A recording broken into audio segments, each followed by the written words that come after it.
Hi, I'm Barry Taylor from Equip for Equality. People with disabilities, including older Americans with physical, cognitive, sensory, and mental impairments, have legal rights with respect to accessing public accommodations, which are just private businesses that are open to the public. Title III of the Americans with Disabilities Act, known as the ADA, prohibits discrimination against people with disabilities by public accommodations.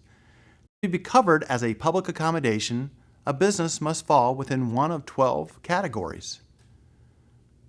Places of lodging, like hotels and motels. Places serving food or drink, like restaurants and bars. Places of exhibition or entertainment, like movie theaters and stadiums.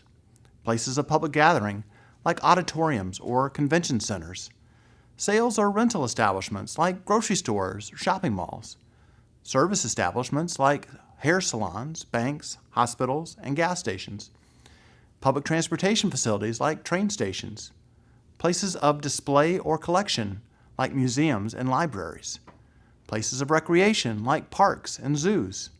Places of education like any private school from nursery schools on up to universities. Social service centers like senior citizen centers and homeless shelters. And places of exercise or recreation like gyms and bowling alleys. Public accommodations have to follow a number of requirements under the ADA, including providing goods and services in an integrated setting, eliminating rules that deny people with disabilities an equal opportunity to enjoy the goods and services of the public accommodation. They have to also make reasonable modifications in policies, practices, and procedures that deny equal access to people with disabilities, like modifying a no pets policy to allow a person with a disability to enter a business with a service animal. They have to also furnish auxiliary aids when necessary to ensure effective communication. For example, providing a sign language interpreter for a deaf person who's attending a play. Physical accessibility requirements vary depending on when the public accommodation was constructed.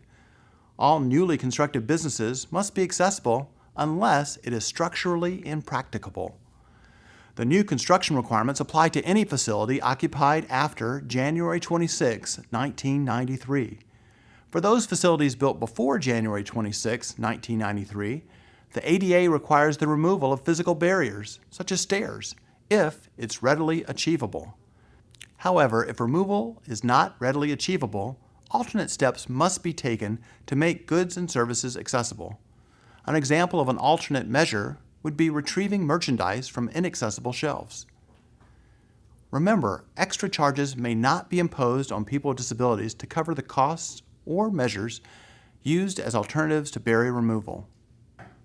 Alterations that are made after January 26, 1993 to existing businesses must be made accessible to the maximum extent feasible. An alteration is a change that affects usability of a facility. For example, if during remodeling a doorway is being relocated, the new doorway must be wide enough to meet the requirements of the ADA accessibility guidelines. When alterations are made to a primary function area, such as the lobby of a bank, an accessible path of travel to the altered area and the bathrooms, telephones, and drinking fountains serving that area must be made accessible to the extent that the added accessibility costs are not disproportionate to the overall cost of the original alteration. Also remember, for businesses, both the landlord and the tenant have full responsibility for complying with the ADA. In Illinois, people have 2 years after the discrimination to file a lawsuit. People may also file ADA complaints with the Department of Justice. However, if a person files with the Department of Justice, the time to file in court is still 2 years from the date of discrimination. The deadline for filing in court does not change just because a complaint was filed with the Department of Justice. If you'd like more information on this issue, please visit the United States Department of Justice's ADA website located at ada.gov, or you can contact us at Equip for Equality at 800-537-2632 or go online at equipforequality.org. Thank you.